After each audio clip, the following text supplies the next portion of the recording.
Bueno, buenos días, buenas noches, creo. Eh, no sé si me escuchan bien, creo que sí. Eh, Quiero agradecer la invitación a Yoica a- por, por darme este espacio para charlar un poco sobre el tema de clínica y política, hacer una subversión del sujeto. A veces no ver a las personas con quien uno está hablando es muy difícil. Parece que hay veces uno se siente como hablando solo. Eh, pero bueno, mi nombre es Jairo Gallo Costa, vivo en la ciudad de Bogotá. Hace 16 años que vivo acá en Bogotá. Yo soy del Caribe colombiano, de Barranquilla, para ser más específico. Y ciudad donde me formé en el psicoanálisis, estudiando psicología. Después fui a, saludos, después fui a estudiar a Argentina una maestría en psicoanálisis. Buenas noches. Y bueno, y hace unos años comencé a hacer un doctorado, pero terminé hace 4 años en Ciencias Sociales Humanas. ¿Por qué digo esto? Porque parte de mi práctica psicoanalítica también está mezclada con otras disciplinas, desde las ciencias sociales. Eh, y por eso mis intereses no solamente son psicoanalíticos, sino también sociológicos, filosóficos, porque yo sí creo que la práctica psicoanalítica tiene que fundamentarse en eso. Buenas noches. Sí, creo que la dinámica es esto, ustedes se van uniendo y sigo hablando. Ya creo que hay varias personas ya, por lo que veo. Primera vez que yo uso este espacio desde Face. A veces hoy uso otros espacios yendo a las personas, pero bueno, aquí las veo que se escriben como se unen. Bueno, para comenzar, eh, ¿por qué el título de esta charla? El título de mi charla es porque yo sí pienso que la práctica clínica, la práctica psicoanalítica incluso, la práctica clínica, gracias, es una práctica política. Y eso voy a tratar de hablar un poco. Y para eso voy a comenzar a hablar de, de dónde ejerzo. Por eso dije que vivía en Bogotá, Colombia. Colombia no es un país que no tiene una tradición psicoanalítica. Colombia, incluso en la ciudad de Bogotá, es la capital donde estoy, una ciudad de 8 millones de habitantes, la práctica psicoanalítica es muy poca. Eh, la historia dice que los que se dedicaron al psicoanálisis fueron psiquiatras, médicos psiquiatras formados en Europa y en Estados Unidos. Y nunca fue una práctica dominante. Solamente médicos, incluso ni siquiera para todo el mundo. Históricamente eran médicos afiliados a la IPA, que aquí en Colombia hay dos sociedades, la Sociedad Psicoanalítica Colombiana y la Asociación Psicoanalítica Colombiana. En los últimos 20 años más o menos, cada día son menos, es un poco frecuente, además que siempre fue una práctica elitista para clases altas. Eh, entonces, ya uno se puede imaginar qué clase de psicoanálisis fue que se impartió acá, el poco que se dio en un psicoanálisis médico. ¿Por qué digo esto? Porque parte de mis críticas van a ser por ahí también. La otra parte, que son los lacanianos, que llegaron a mediados de los 80 a Colombia, aunque ya había algunos que ya habían hablado de Lacan en los años 70, pero en los 80 se comenzaron a formar. En Bogotá son pocos. Hay una asociación que es la asociación de la ANEL, que no son muchos tampoco. Y los foros psicoanalíticos de campo lacaniano, que también son muy pocos. Sumados entre los dos no llegan a 100. Entonces, y otros grupos pequeños que son mucho menos. Entonces, todo este contexto lo doy para decir que la práctica psicoanalítica en Colombia es una práctica que está en los márgenes, que está en las fronteras. Y esto me lleva a pensar que la práctica psicoanalítica, en vez de ser, por ser así, de los márgenes, ser algo como menor, para mí es algo valioso, porque me lleva a pensar que los márgenes es donde nació el psicoanálisis. Y por eso que el psicoanálisis como práctica debe ser una práctica subversiva. Y ahí voy a Freud. Allá ahora sí me remito a Freud. Freud creó el psicoanálisis no porque era un médico muy reconocido. Eh, Cuando digo no reconocido, era Freud había abandonado la neurología, se dedicó a la clínica con unas cuestiones económicas, eso ya está en la autobiografía. Eh, y los pacientes que recibía eran de su amigo mayor, Joseph Breuer. Él sigue haciendo una práctica médica hasta cuando poco a poco se da cuenta que esa práctica médica no le servía. Pero todavía no había creado el psicoanálisis. El día que crea el psicoanálisis es precisamente cuando Freud deja de ser médico. Es decir, el psicoanálisis se crea porque Freud se va alejando de la medicina. No se alejó nunca del todo de la medicina, pero cuando se comienza a alejar de la medicina, crea el psicoanálisis. ¿Por qué lo crea? Lo que dicen los textos históricos es con una paciente que lo hace callar. Como Freud, como buen médico, se te decía consejos, orientaciones y otras cosas más a las pacientes. Esas pacientes mujeres que le llegaban, y hasta que un día una paciente le dijo, cállese. En ese acto de callarse, Freud inaugura el psicoanálisis como práctica. Entonces, aquí ya tenemos un primer elemento. Freud comienza a abandonar su práctica médica y comienza a crear una práctica marginal. Poco a poco, los pacientes que llegaban a Freud eran las pacientes que los médicos tradicionales, los médicos formados en la medicina de su época, rechazaban o no podían atender. Es decir, mandaban a, a sus pacientes a un señor que hacía cosas raras, que decía que escuchaba cosas, y ese señor se llamaba Freud. Entonces, la práctica marginal es una práctica que fundó el psicoanálisis. Y cuando yo hago el recorrido en Colombia es porque yo sigo creyendo que esa marginalidad le sirve al psicoanálisis como práctica en Colombia para ser subversiva. Los momentos donde la práctica psicoanalítica ha sido mayoritariamente dominante son los momentos es cuando se comienza a perder es la práctica del psicoanálisis. Y ya tenemos un ejemplo paradigmático, que es el ejemplo de Estados Unidos. Cuando los famosos discípulos de Freud, la mayoría judíos, inmigraron a Estados Unidos en los años 30 y 40, perseguidos por toda la ideología nazi que se había establecido en Europa, estos médicos comienzan a establecer una práctica y poco a poco se ganan cierto prestigio. Ese prestigio, en vez de favorecer al psicoanálisis, parece que poco a poco lo puede desvirtuando. Poco a poco, y hoy en día, bueno, las consecuencias de eso fueron nefastas para el psicoanálisis. Hoy en día, casi no hay psicoanalistas en Estados Unidos. Es raro encontrar la práctica psicoanalítica en algunos lugares. Hoy existen algunos practicando, pero ya dejó de ser hace varias décadas una práctica de uso común. ¿Por qué? Mi hipótesis es que el psicoanálisis no puede ser una práctica dominante, no puede ser una práctica que se establezca en todos los lugares. Eso no quiere decir que no se puede establecer en ciertos lugares, no. Quiere decir que cuando se vuelve se alía con el discurso dominante, se pierde el psicoanálisis. ¿Qué pasa? ¿Qué pasó con el psicoanálisis en Estados Unidos? Lo que pasó fue es que para que el psicoanálisis se convirtiera en masivo, fuera usado por la mayoría de la población estadounidense, tuvo que cambiar sus preceptos teóricos. Tuvo que desvirtuar incluso los fundamentos teóricos que había dejado Freud. Eso no es malo en sí, simplemente qué tipo de cambio ocurrió. Y el cambio que ocurrió fue que se convirtió en una práctica adaptativa.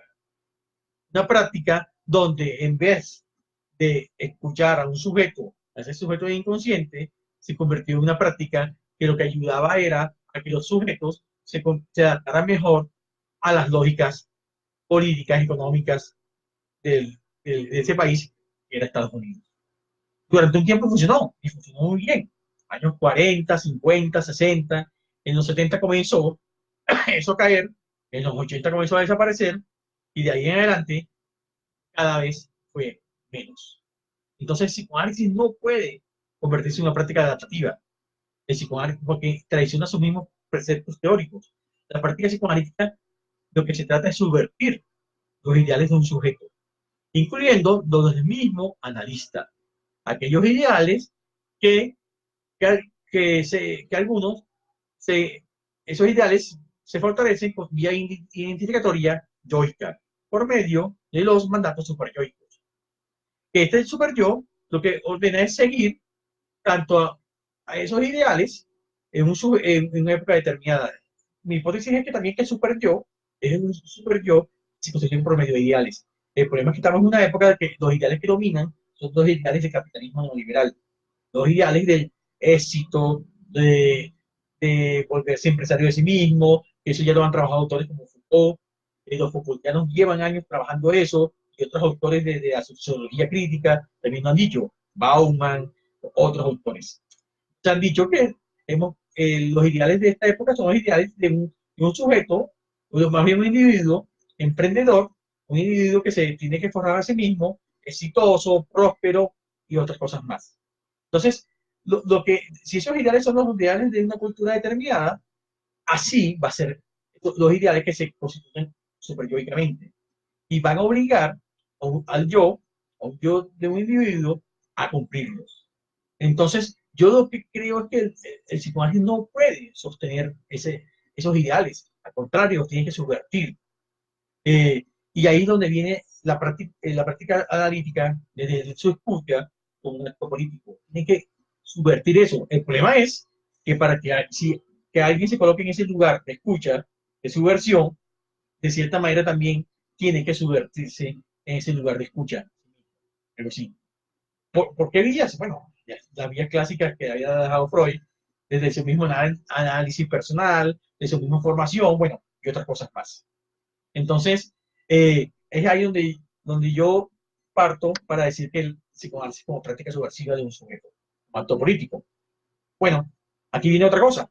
El problema es que lo que yo también he encontrado es que la práctica psicoanalítica, la clínica psicoanalítica, se sigue sosteniendo con unos ideales. Además de los ideales capitalistas neoliberales, también se sigue sosteniendo con unos ideales que quedaron desde Freud. Esos ideales siguen siendo unos esencialismos biologicistas.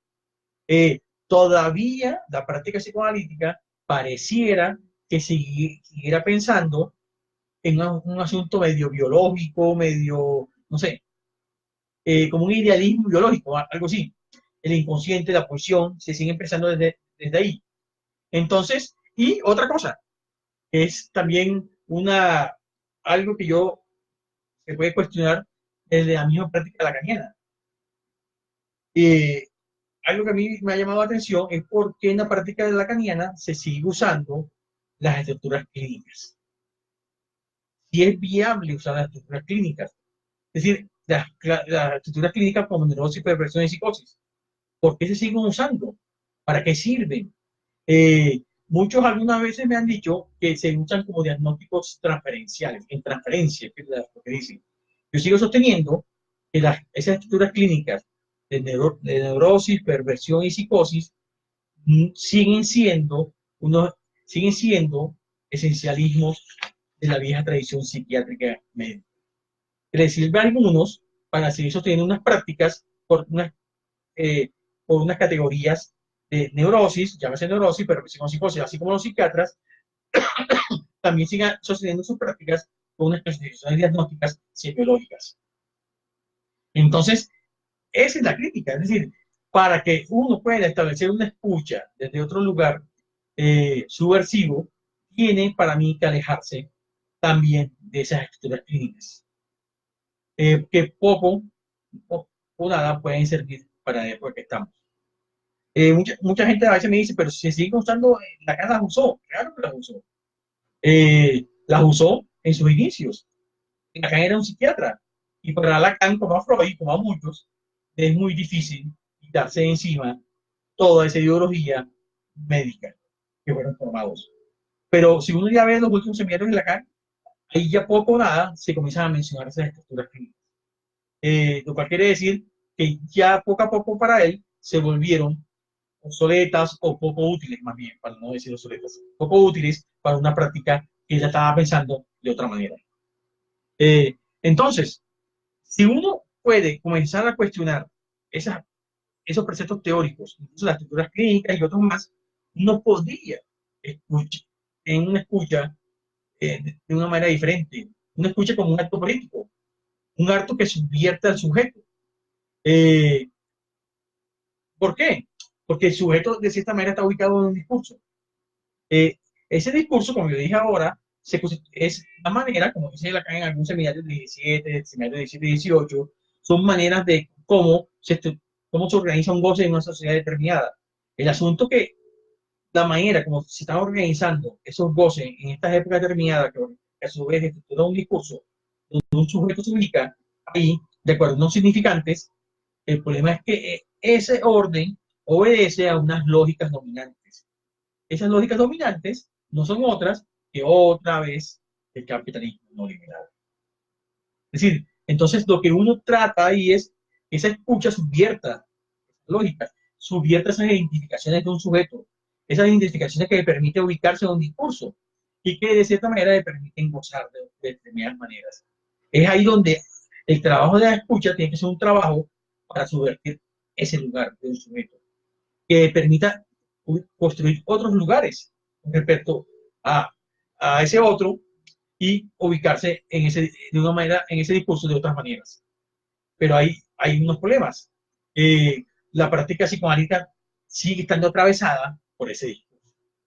Es decir, es muy difícil, porque el mismo analista está ubicado en un discurso. Mire, y ahí aparece una serie de problemáticas que yo creo que en algunos lugares se ha discutido, pero creo que no se ha discutido seriamente. Cuando digo seriamente es de una manera sistemática, la cuestión del cobro, la cuestión del dinero, la cuestión de los tiempos y otras cosas más. Incluso ahí tienen que aparecer otras discusiones que para mí son muy importantes en la práctica psicoanalítica lacaniana a veces se da por hecho. Ese es el problema, cuando no se comienza a cuestionar las prácticas, se dan cosas por hechas. Por ejemplo, se da por hecho que el psicoanalista lacaniano tiene que hacer silencio siempre. Una cuestión que se repite constantemente, que es el lugar del muerto, que es el lugar de hacerse el muerto, algo así. Eh, y entonces eso se asocia con el famoso silencio, que algunas veces hasta se caricaturiza el analista completamente en silencio durante meses, hasta años, y no dice ni una palabra. Yo no creo que eso sirva de mucho. No creo, y menos en un contexto como el nuestro, estoy hablando desde Colombia, donde el psicoanálisis tiene un lugar a veces muy imaginario, y es muy difícil hacer una práctica psicoanalítica con esos imaginarios y más con los mismos imaginarios de la misma práctica que los mismos psicoanalistas ayudan a sostener. Ese lugar del silencio, ese lugar donde no se dice nada, un lugar como enigmático. Así es muy difícil hacer una práctica y mucho menos en contextos sociales donde hay gente con una serie de problemáticas y fenómenos atravesadas, por ejemplo, en Colombia, lo mismo que en México, me imagino, por violencia política, donde vemos muertes, desapariciones, secuestros, torturas y una serie de fenómenos. También eso converge con otros fenómenos sociales como pobreza, inequidad y otras cosas más. Sostener una práctica de esa, que algunos psicoanalistas creen que exportan de otros sitios, para mí eso no es conveniente. Nosotros necesitamos comenzar a constituir prácticas psicoanalíticas que sean contextualizadas, prácticas psicoanalíticas que tengan que ver con nuestros fenómenos, nuestros problemas. Los problemas de violencia política en Colombia son complicadísimos. Incluso estamos atravesando por momentos, no sé, ahí sí toca contextualizar un poco. Colombia ha sido un país que ha sido gobernado por la derecha y la extrema derecha en toda su época republicana. Es decir, eso lo tenemos que entender. Hay unas subjetividades que se han formado por todas esas políticas son bastante complejas. Es decir, en Colombia, no hacer una práctica psicoanalítica en Colombia y no tener en cuenta eso y otras cosas más, sería una práctica prácticamente, es como si uno estuviera trabajando en el aire, algo así. Eh, no es una práctica que yo creo que puede tener este contexto de subversión, un contexto de acto político, sino más bien es una práctica sostenida por ciertos imaginarios de un analista que quién sabe dónde está, algo así, como abstraído de una realidad, abstraído, como si estuviera más allá del bien y el mal, es algo que también uno ve comúnmente en ciertos psicoanalistas, creerse que por haber atravesado un análisis personal, incluso avalado por algunas instituciones psicoanalíticas, donde se nombran analistas miembros de la escuela o analistas de la escuela, se siente con el derecho de estar más allá de cualquier fenómeno social, algo así. Con la idea que se puede ser neutral y objetivo, una cosa también que comparte con cierto cientificismo muy imperante en estos contextos. Entonces, yo creo que ese es más o menos el llamado. Eh, ese es como que el compromiso que debemos tener con una práctica que sea subversiva. No sé, ya llevo más de, bueno, 20 minutos hablando.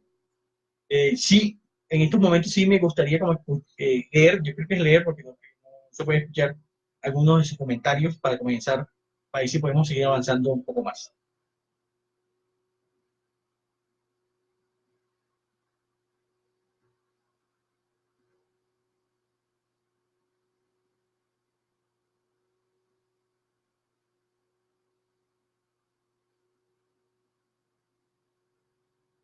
Aquí me preguntan que si son prácticas adaptadas al contexto. No son adaptadas al contexto. Eh, eh, Son prácticas que tienen que ver con el contexto, no son una adaptación al contexto. Precisamente lo que estaba cuestionando es que la práctica psicoanalítica en Estados Unidos se adaptó al contexto. Eh, y yo creo que es otra cosa. No es adaptación al contexto. Porque si yo me adaptara al contexto, prácticamente me volvería una especie como de psicoanalista coaching, algo así. Ese es adaptarse al contexto. Que por cierto, que uno pareciera que escuchara a ciertos psicoanalistas que hablan como eh, de, parece que fueran psicoanalistas coaching, algo así. No son adaptaciones, al contrario, es tratar de transformar ese contexto, que es otra cosa. Es decir, no es una práctica de adaptación, es una práctica de transformación. Es diferente. No entendí la pregunta de abstraído de la realidad inconsciente. No, si no entendí bien. No sé qué me quieren preguntar ahí. Ni en el capitalismo ni en el psicomonismo hay cabida al psicoanálisis. Sí, cuando llegó Stalin al poder, prohibió el psicoanálisis en la Unión Soviética. El problema es que cuando tú dices, cuando nombramos capitalismo, en estos momentos, ¿qué país no es capitalista? Todos somos capitalistas. Bueno, Colombia, eh, pasamos, y además es un capitalismo bien raro, porque somos una especie como de feudalismo capitalista, algo así. Es decir, ni siquiera saltamos mezclamos lógicas feudalistas coloniales con capitalismo salvaje. Eso es devastador para un sujeto. Aquí estamos a merced de las multinacionales mineras, más los terratenientes que siguen dominando como si estuvieran en el siglo XVIII y XIX, algo así. Entonces, eso es devastador para un sujeto. Las manifestaciones subjetivas de un sujeto, esas son las que uno tiene que escuchar ahí, en esas prácticas psicoanalíticas.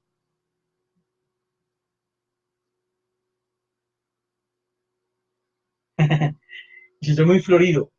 Yo soy caribeño. En Bogotá suelen, suelen vestirse de puro. Bogotá es una ciudad fría todo el año, es una ciudad andina, y yo soy del Caribe colombiano, es otra cosa. Eh, es decir, yo trato como que mantener todavía el caribeño, así sea en las montañas colombianas. Bueno, no sé qué, la idea es, en este contexto yo a veces veo que es como complicado conversar, porque no los escucho, pero bueno, importa. Eh, no, no sé si hay otros comentarios para seguir avanzando un poco más con esto.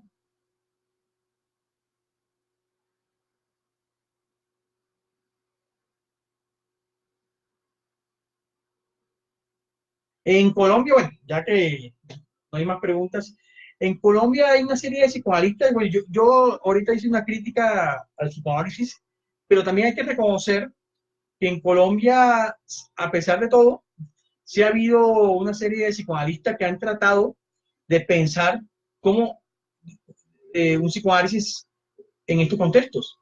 Y históricamente lo ha habido. Entonces, en la misma IPA lo hubo.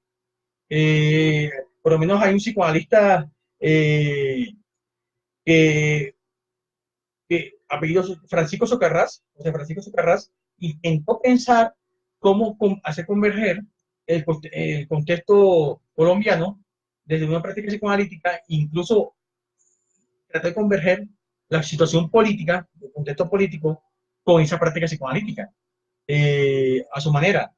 Hay otros, como ejemplo, hay uno que para mí es muy importante, en los años 70 y 80, trató de hacer también una práctica psicoanalítica desde ahí, desde ese lugar, que se llamó Estanislao Zuleta. Zuleta no solamente incursionó en el campo del psicoanálisis, también en el campo del marxismo, y en el campo educativo, en el campo político, educativo. Y trató también de pensar una práctica desde ahí, una práctica que tuviera, es decir, que estuviera en este contexto, es decir, que tratara de pensar en este contexto, analizarlo, comprenderlo, comprender a esos sujetos en esta realidad, pero no solamente, no para adaptarlo, a la discusión que tenemos ahorita, sino es para transformar esa realidad, es decir, transformar ese contexto. Entonces, ahí es donde yo pienso otra vez el psicoanálisis como un acto político, un acto subversivo. Eh, Hoy en día hay otros que todavía viven, incluso algunos son reconocidos en el campo psicoanalítico. En Medellín, la segunda ciudad de Colombia, Bogotá es la primera, la capital, le sigue Medellín, ha habido una serie de psicoanalistas que llevan 20, 30 años más o menos pensando esto también, pensando cómo trabajar, por ejemplo, con víctimas de violencia política, víctimas de desplazamiento, incluso pensando la guerra en Colombia. No sé si ustedes han escuchado, me imagino que sí, Colombia hace un par de años tuvo la guerrilla más antigua del mundo, la FARC, que hoy en día también tenemos muchos problemas con ese acuerdo que se hizo con el gobierno anterior, porque muchos desmovilizados volvieron otra vez a las armas por una serie de problemáticas que siguen presentándose en Colombia. Hay psicoanalistas que han trabajado esos temas, han trabajado con personas involucradas en esos temas, trabajado con personas que han sido desplazadas, personas que han sido violentados o un muerto ha sido desaparecido, un familiar ha sido desaparecido, que digo. Eh, de eso se trata lo que yo trato de plantear. Es decir, pensar nuestras problemáticas, pensar cómo sostenemos unos espacios de escucha desde el psicoanálisis para ese tipo de sujetos. Es decir, porque los pacientes que nos llegan a nosotros, aunque algunos quieran pensar lo contrario, no son los pacientes clásicos de consultorio de otros contextos. Nuestros pacientes son hechas por tipo de problemáticas, una serie de problemáticas que están atravesadas por también por una violencia cotidiana y por una serie de factores económicos, sociales, históricos que, es decir, hacen padecer a esos sujetos.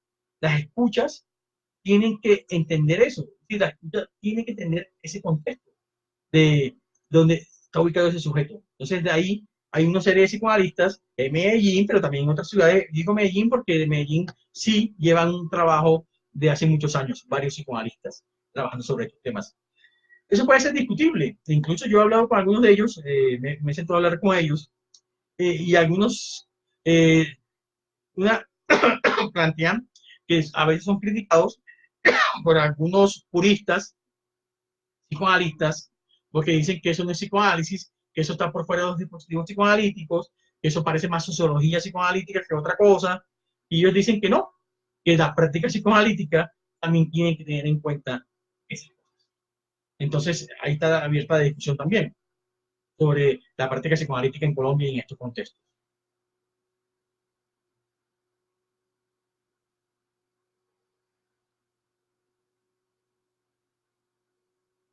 Ah, aquí me dicen, ay, no había visto ese comentario, eh, que en Argentina se volvió masivo el psicoanálisis, y pero acá hay dos preguntas. Rick de Carr, que me ha hecho más preguntas.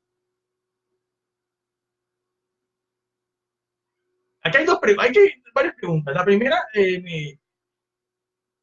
eh, aquí hay una pregunta sobre psicoanálisis en Argentina. Yo estudié en Argentina y yo pienso, aunque a algunos argentinos no les guste mucho estas afirmaciones, me imagino que yo pienso que el psicoanálisis en Argentina, así como va, no tiene futuro.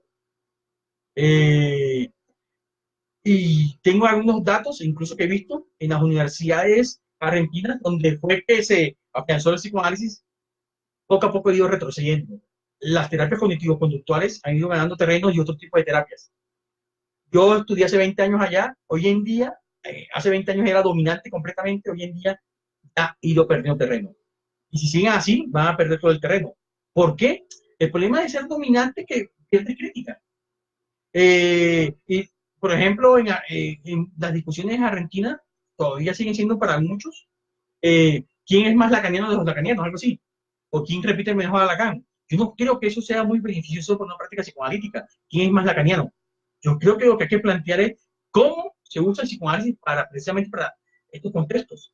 Esas son las preguntas que hay que hacerse, hay que pensarlas, ese tipo de prácticas. No quién es, más, quién es que mejor repita Lacan. Yo no creo que eso sea muy benéfico. Es más, el mismo Lacan ni siquiera era buen repetidor de Freud. Es más, era malísimo repitiendo Freud. Cuando digo malísimo es que él no era el repetidor clásico que todo el mundo creía que era, que tenía que ser un repetidor, pero sí. Bueno, sigo con otras preguntas. Eh, ¿Hacia dónde apunta un psicoanálisis en la práctica que es naturalmente en la clínica? Eh, Mira que aquí hay una palabra que puede ser discutible naturalmente, es decir, porque aquí hay varias cosas para discutir. ¿Por qué es natural? Y dos, ¿qué es clínica?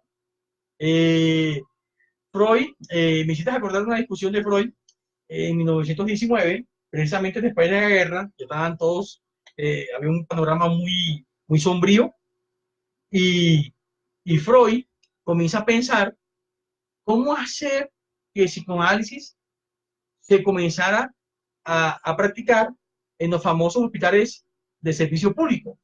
Fue una discusión que se hizo en Berlín, fue una discusión que se hizo en Berlín y en Budapest. Creo que fueron los dos sitios donde comenzaron a discutir eso.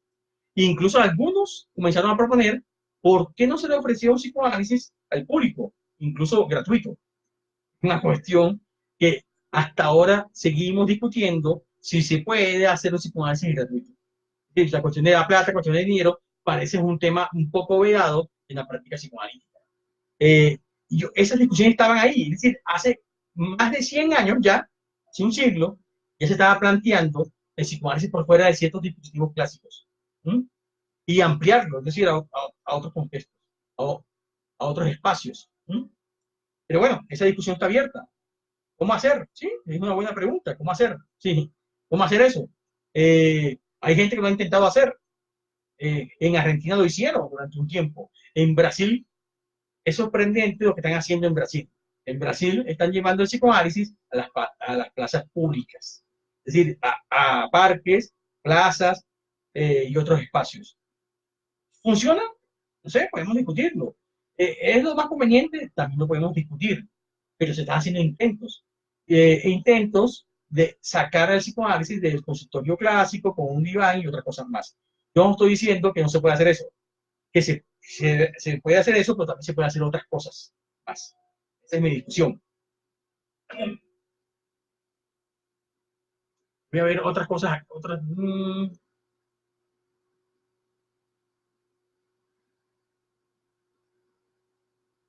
Claro, aquí me hacen una pregunta muy interesante. ¿Basta con que el psicoanalista dé lucha a un sujeto respecto a su deseo? ¿Sigue siendo ética esa posición teniendo en cuenta toda la variedad de objetos y vivencias que ofrece el mercado? Es una pregunta interesante por varias cosas, porque toca un punto, cómo el psicoanálisis se ubica en un mercado de terapias. Ya de entrada es una pregunta muy interesante. Y dos, ¿cuál debe ser su lugar sin caer en esas lógicas mercantiles, cómo debe ser la posición del psicoanálisis? Eh, eh, es difícil. Creo, aquí hay varios, ya veo que aquí hay varias personas que viven en Colombia. Eh, y ya sabemos qué clase de contexto tenemos nosotros aquí en Colombia. El psicoanálisis no es una práctica prestigiosa en Colombia. Incluso decirse, por lo menos en Bogotá, voy a hablar de la ciudad donde yo vivo hace muchos años, decirse psicoanalista no es que te abra puertas, decirse psicoanalista te cierra puertas.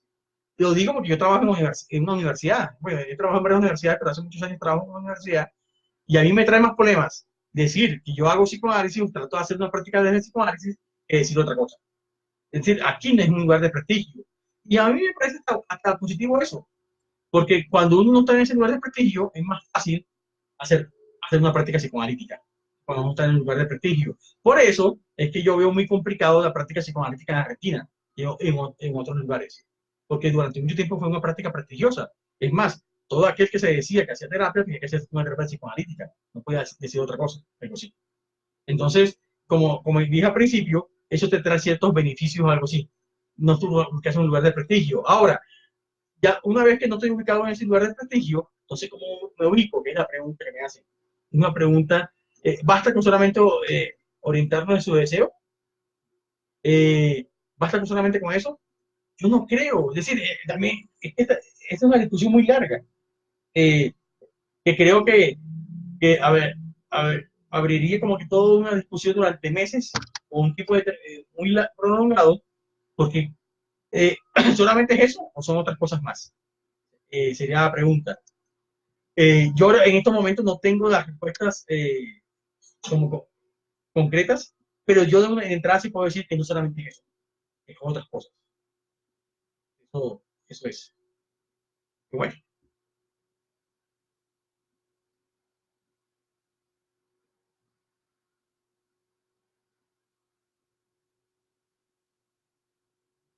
aquí me hace una pregunta, bueno, eh,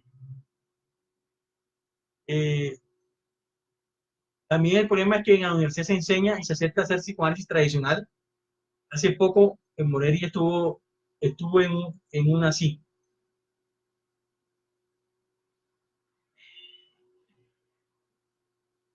Sí, algunos creo que saben que yo estoy en Morelia haciendo una estancia postdoctoral, así que ya conozco más o menos eh, el ambiente en Morelia. No lo conozco mucho, lo poquito que he conocido, las dos veces que he estado allá. Eh, a ver, en Morelia, en Bogotá o en Ciudad de México o en otros países, uno se encuentra con gente. Aquí yo tenía una discusión hace poco, hace unos meses, con unos lacanianos, precisamente. Digo esto porque algunos se molestaron conmigo, porque me acusaban una especie como yo de hacer un activismo revoltoso mezclado con psicoanálisis, porque como que incitaba a masas, a revueltas, a la revolución, algo así. Y algunos siguen sosteniendo su posición neutral, una neutralidad en la escucha psicoanalítica, donde no se tenía que tomar posición política. Y a mí me parece que eso es, en esa neutralidad política, me parece que es más peligroso que tomar una posición, porque al final uno sabe que eso es imposible. Eso es precisamente parte de la imposibilidad de la escucha, de la práctica psicoanalítica. Eso lo sabía Freud también. Aunque Freud decía que había que mantener cierta neutralidad, él sabía que eso era imposible. No por nada, decía que una de las profesiones imposibles era hacer psicoanálisis, psicoanalizar, decía Freud. Entonces, yo creo que tenemos que tener un poco de claridad en qué lugar nos ubicamos. Y ese lugar no puede ser un lugar neutral ni objetivo. Es, yo creo que esa discusión la tenemos que hacer. La escucha analítica no es una escucha neutral. Es, yo no sé de dónde sacan eso. Tanto que criticamos a ciertos cientificismos, decir que son neutrales cuando hacen experimentos, eso no, porque eso sería desconocer toda la teoría. Estamos atravesados por el lenguaje. Somos seres gozantes, así que no podemos ser neutrales. Algo así. Y la escucha no puede ser neutral tampoco.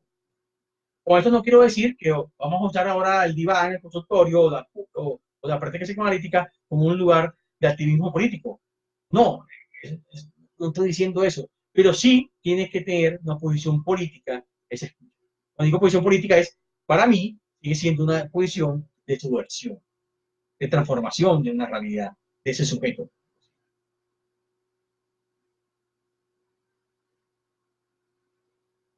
No sé qué otros comentarios saldrían.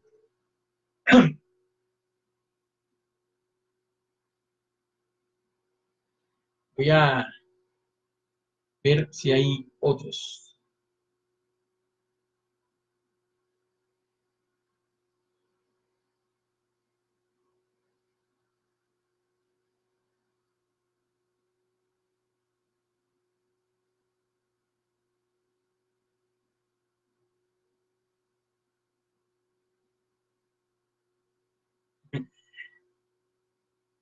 Aquí hay varias cosas. Aquí me hace una pregunta del tema de cómo el psicoanalista puede ejercer el poder racionalizado.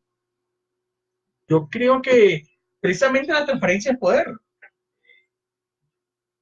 el lugar transferencial es un lugar de poder, y Freud lo sabía. Por eso es que Freud, en sus textos de dinámica de transferencia y amor de transferencia, lo dice. En vez de salir huyendo, que eran las opciones que mucha gente planteaba, o usarlo para ti mismo, para tu propio beneficio, ese poder tiene que ser usado de otra manera, algo así. Era un poder, Freud lo dice, un poder de cierta manera de escucha. Entonces, él lo coloca como en la asociación libre, usarlo para la misma asociación libre, algo así. La misma atracción flotante es lo que plantea Freud en esos textos. Claro que es un lugar de poder. Eh, no por nada, todas las advertencias que siempre se han hecho sobre cómo usar ese amor, amor de transferencia en esa escucha, algo así. Entonces, el, el, yo creo que ahí sí me haces acordar de Foucault. El poder no es un problema. Foucault lo tenía claro.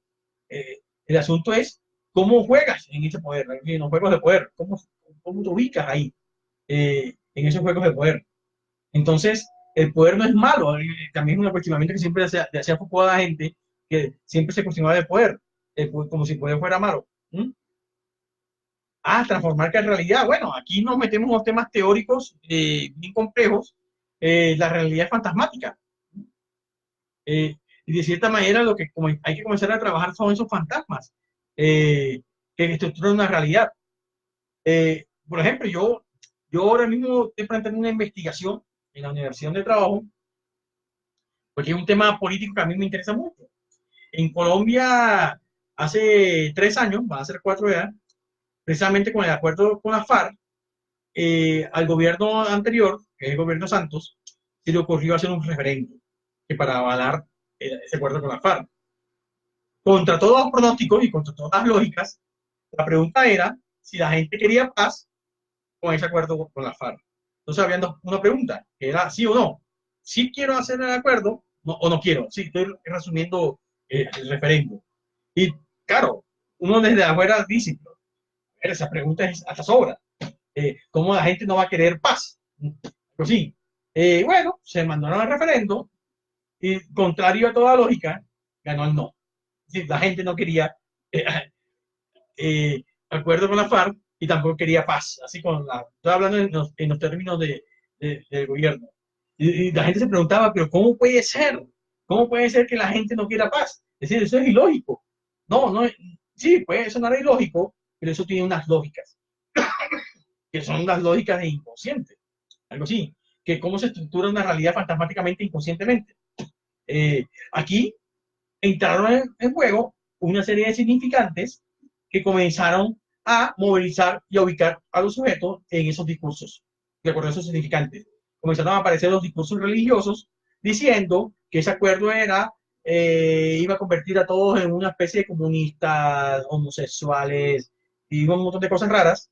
Y parece que eso fue ganando adeptos.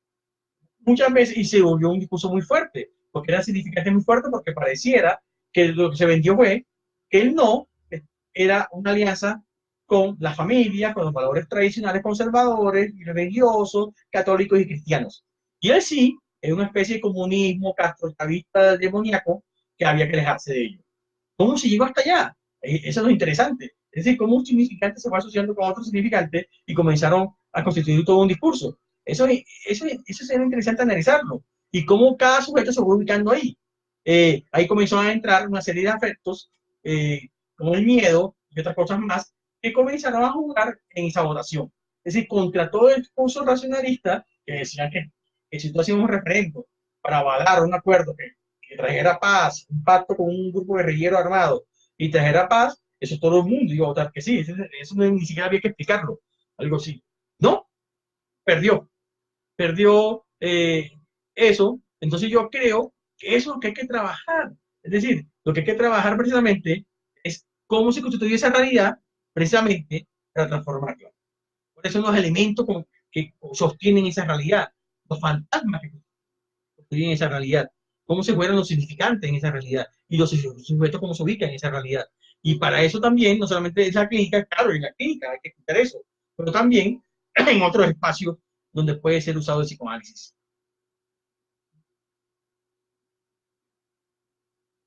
Hola, Mane. Aquí estoy viendo como gente conocida. ¿Eh? Eh, un saludo. ¿El lugar de analista es una posición política? Sí. Entonces, creo que es una pregunta y yo contesto que sí. ¿Mm? Ahora, ¿qué clase de posición política es? Eso sí es una discusión que tenemos que hacer. ¿Qué clase de posición política es? ¿Mm?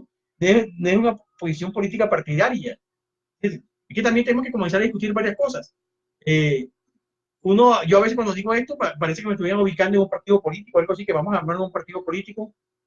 No, yo no quiero hablar de un partido político.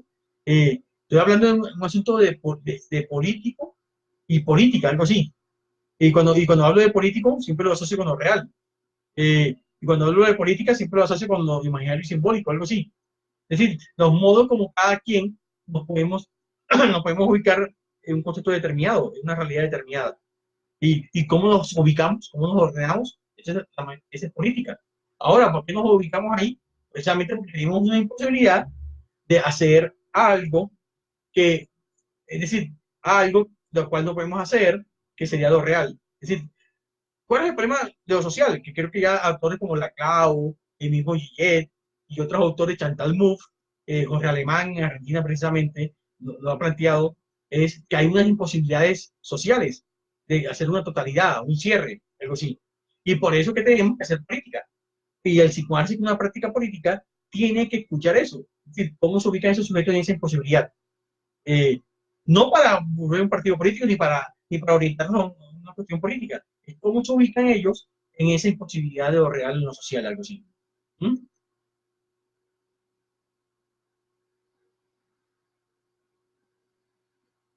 No sé qué, aquí abajo, que a veces no veo, sigue abajo. Bueno, sí, ya. Política en el sentido de Aristóteles. Eh, hay binarismo, siempre que se intenta ubicar al otro en un lugar, que precisamente de eso estamos hablando. Es decir, eh, lo que se trata es que esa escucha no ubica a nadie en ningún lugar. Al final, el que se tiene que ubicar en ese lugar es el sujeto. Pero ojo, no es un lugar predeterminado, no es un lugar eh, anticipado. Es decir, cada quien lo irá construyendo de acuerdo a esa historia y cómo se quiere ubicar, y cómo se puede ubicar en ese discurso frente al otro, el otro con mayúscula. Aquí ya comenzamos a meter otros conceptos psicoanalíticos lacanianos. Eh, pero no es una orientación, no es que yo lo ubique en un lugar determinado, porque eso sí sería una cuestión hasta subjetiva, algo así, algo que desde Freud ya sabemos a qué conduce eso. Pero bueno, eh, esa es la idea. Ahora, en esa ubicación, claro que un sujeto tiene que transformarse, hacerse eh, frente a ese lugar. Por eso es que ahí yo hablo de subversión.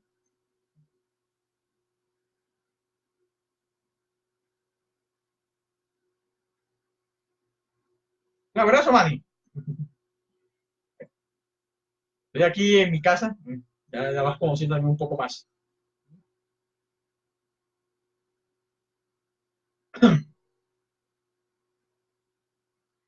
Bueno, aquí no había visto, es que hay comentarios que no veo, van bajando y no veo. Eh, Colombia no ha dejado la colonia. Bueno, ese es un tema que algunos han trabajado mucho, incluso desde otras áreas, desde la sociología, antropología. Hay un autor que fue mi tutor precisamente de tesis doctoral que se llama Santiago Castro Gómez. Él dice eso precisamente. Él dice que Colombia no ha dejado de ser colonial. Seguimos estando unas lógicas coloniales. Y ahí donde dije, mezclada con capitalismo, eso es nefasto. Es decir, eh, nosotros todavía seguimos siendo un pensamiento muy colonial. Lo peor que nos hizo la colonia no fue traernos todas esas cosas que nos trajeron. Lo peor que nos hizo la colonia es seguirnos creyendo que no podemos ni siquiera pensar, ni siquiera comenzar a construir un mundo de un mundo desde nuestro lugar. Seguimos pensando que todavía, ejemplo, cosas como esta, seguimos pensando que todavía los únicos que pueden hablar de psicoanálisis lacaniano son franceses. Y hay que estudiar en Francia porque allá es donde están los mejores psicoanalistas franceses. Algo así. Y si no estamos avalados por una institución francesa, entonces no somos psicoanalistas. Esa es una discusión muy fuerte. ¿Eso es cierto? ¿Será que los únicos que pueden hacer psicoanálisis lacaniano son los franceses? Así como los klenianos, que antes lo que no podían estudiar en Inglaterra con las escuelas klenianas no podían ser klenianos, algo así. O eran malos klenianos. Cuestiones como esas atraviesan la práctica psicoanalítica. Y esas son cosas que no se discuten mucho. Se dan por hecho, algo así. Eh, Ojo, aquí me hace un aporte. Charles Melman hace buenos aportes. Claro que los hace. Algunos los hace. Miller los hace. Muchos los hacen. El problema no es ese. Es decir, y son gente brillante e inteligente, no que ahora no lo sean. El asunto no es ese. El asunto es que otra vez, si tenemos que esperar que los brillantes franceses, ingleses o de otros países nos tengan que decir cosas. Algo así. Y yo creo que me hiciste acordar de una pregunta que hicieron a Meilman. Yo estaba en esa conferencia hace muchos años. Eh, a Meilman le hacen la pregunta sobre qué piensa de la violencia en Colombia. Algo así, creo que es más o menos la pregunta que le hacen. Y Meilman, muy inteligentemente y muy prudentemente, me pareció una respuesta brillante, le dice, pero a ver, ¿yo qué puedo decir sobre Colombia? Nada. ¿Mm? Yo vivo acá. Eh, Son ustedes lo que les toca decir sobre Colombia, teorizando desde el psicoanálisis y de una práctica psicoanalítica. Yo creo que ahí sí, creo que fue la mejor respuesta que yo escuché. Claro que sí. Es decir, somos nosotros que tenemos que teorizar y tenemos que fundamentar una práctica desde esas teorizaciones psicoanalíticas eh, con nuestros fenómenos, con nuestras problemáticas. No son ellos. Ellos no pueden. Y yo creo que en eso mismo fue honesto. No puede decir nada sobre eso. Por ahí dirá uno algún comentario sobre esto, no sé. Pero más allá de eso no puede decir más nada. Eso no quiere decir que lo que él diga teóricamente no puede servir para eso, para nosotros pensar eso y hacer una práctica desde ahí. Claro que sí, eso no hay que desconocerlo. Pero yo creo que si seguimos esperando que el otro nos responda. Y yo creo que no hay nada más subversivo. Precisamente tengo una frase acá de mi último libro, que precisamente tiene que ver con el tema de hoy. No esperen nada más subversivo que el propio hecho de no pretender darles la solución. Lo dice acá en el reverso del psicoanálisis, seminario 17. Yo creo que de eso se trata. De cuando uno espera las respuestas del otro, tanto de analista como cualquier psicoanalista que venga acá a dar una conferencia, yo creo que ahí no estamos siendo subversivos. Aquí estamos esperando son respuestas para nuestras prácticas, para calmar nuestras angustias, algo así. Y yo, y yo creo que nosotros, a mí, ¿por qué me interesó mucho esta charla? Que ya poco a poco ya creo que se va finalizando, es que ustedes son mexicanos, yo soy un colombiano, la mayoría que están allá en el chat son mexicanos, ahí también hay unos que otros colombianos, ya los vi, de otros países de pronto. Yo creo que por eso tenemos que escucharnos más. Podemos tener muchas diferencias, podemos tener muchas discusiones, no podemos estar de acuerdo, pero nos tenemos que escuchar más. Esa es la única manera que nosotros comenzamos a pensar en nuestras propias problemáticas, en nuestros propios contextos y pensar en una práctica desde ahí. De eso se trata. Digo,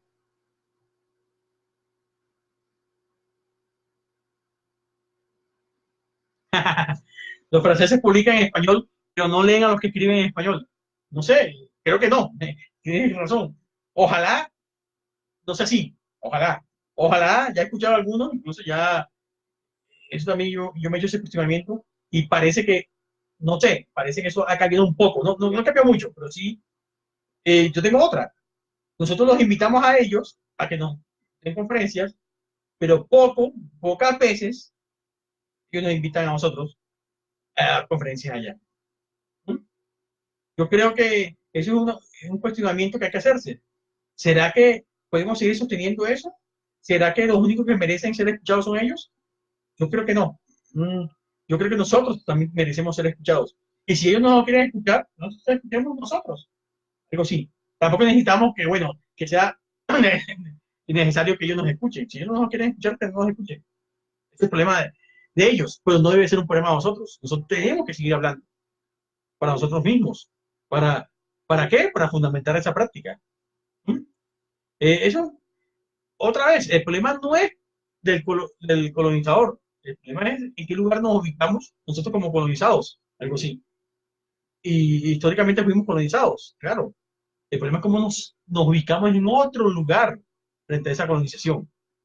Que venga un francés acá, te digo francés porque últimamente y venga acá a querer hacer una escuela y que nosotros seamos su sucursal, que a veces viene con esa intención, eso no es un problema de francés. El problema es nuestro que nosotros creamos sostener esa escrita, algo así, avalada por los franceses. Esa ha sido una discusión muy fuerte, porque seguimos sosteniendo esas sucursales de, que tienen como centro París en estos momentos. Como si nosotros nomás podemos ser sucursales de ellos, algo así, en el mejor de los casos.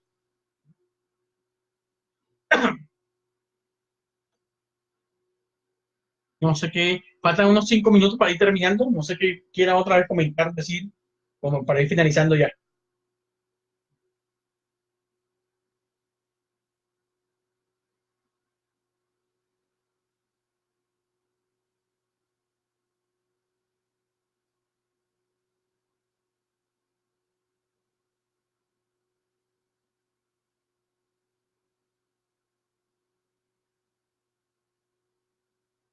Como para ir finalizando, bueno, a ver qué me escribió. ¿Sí? Ah, bueno, gracias. Eh, no, no sé, voy como ir finalizando poco a poco ya. Muchas gracias. Yo creo que estos espacios se tienen que hacer. Ojalá me he sentido un poco incómodo porque me toca leer. Me hubiera sentido mejor si lo estuviera viendo, incluso que respondieran como si fuera un intercambio. eh, es muy difícil así, además que me toca leerlos, ni siquiera escucharlos, o con voz, algo así. Entonces a veces me siento como hablando solo, pues ya sé que no estoy solo, ya me comenzaron a escribir, pero bueno, me gustaría más que fuera un espacio como hablado, de escucha y hablado, hablado más que leer, porque a veces como leer también como que ponen ciertos límites, algo así. Pero bueno, así fue como se planteó, así como está. Pero sí me agradezco mucho a Yoica lo que me contactaron para este espacio. Espero que más que respuesta, que no, yo creo que no di ninguna, por ahí no sé, o imaginariamente di alguna, eh, más que respuestas, yo creo que ojalá las preguntas hayan quedado, se puedan seguir discutiendo, incluso en otros espacios, se puedan seguir discutiendo sobre esto. Yo creo que necesitamos discutir mucho. Necesitamos discutir mucho sobre la práctica psicoanalítica en Latinoamérica, en Colombia, en México, en Argentina, en otros países. Necesitamos incluso no desvincularnos a los maestros. Claro que los maestros están ahí, pero yo creo que tenemos que comenzar a construir más allá de los maestros. Ahí sí, la famosa frase de Lacan, hay que matar al padre a condición de servirse de él, es pertinente. Es decir, hay que seguir sirviéndonos de ellos, pero ir más allá de ellos. Digo, sí. Entonces, ahora sí, yo creo que falta un par de minutos. Eh, eh, Todos deliramos, sí. El problema es que dejamos de ser un loquito cuando nos unimos con otros. El delirio cuando es compartido deja de ser delirio, algo así. Eh, y cuando es compartido por muchos, se vuelve ya un movimiento. Por eso que psicoanálisis, que Freud siempre consideró que era un delirio, dejó de ser un delirio, por eso estamos acá, varios loquitos, hablando y dejamos de ser locos. Dejamos de ser locos porque estamos reconociéndonos como eh, desde ahí, desde ese discurso psicoanalítico, algo así. Pero bueno, algo, y ahora sí, otro comentario acá, ahí ya, gracias. Bueno, gracias a ustedes por escucharme. Eh, Ojalá podamos seguir. Yo estoy en las redes sociales, en Face, creo que también tengo Instagram, pero ahí sí no escribo mucho. En mi correo, si me quieren conversar, comentar cosas, esto, otras cosas más, bienvenido sea. Las contestaré a su debido tiempo, pero sí me interesa como que contestarlas. Me interesa charlar con otra gente de otros países y sobre todo en Latinoamérica. Sobre todo en Latinoamérica a mí me interesa muchísimo, porque yo creo que nuestras prácticas tienen que seguir discutiéndose y fortaleciéndose, fundamentándose teóricamente, sobre todo una práctica que se acerque más a nuestras realidades. Bueno, ahora sí son las 10. No sé qué otro comentario ya para finalizar. No sé, si alguien quiere, no sé, hacer algo.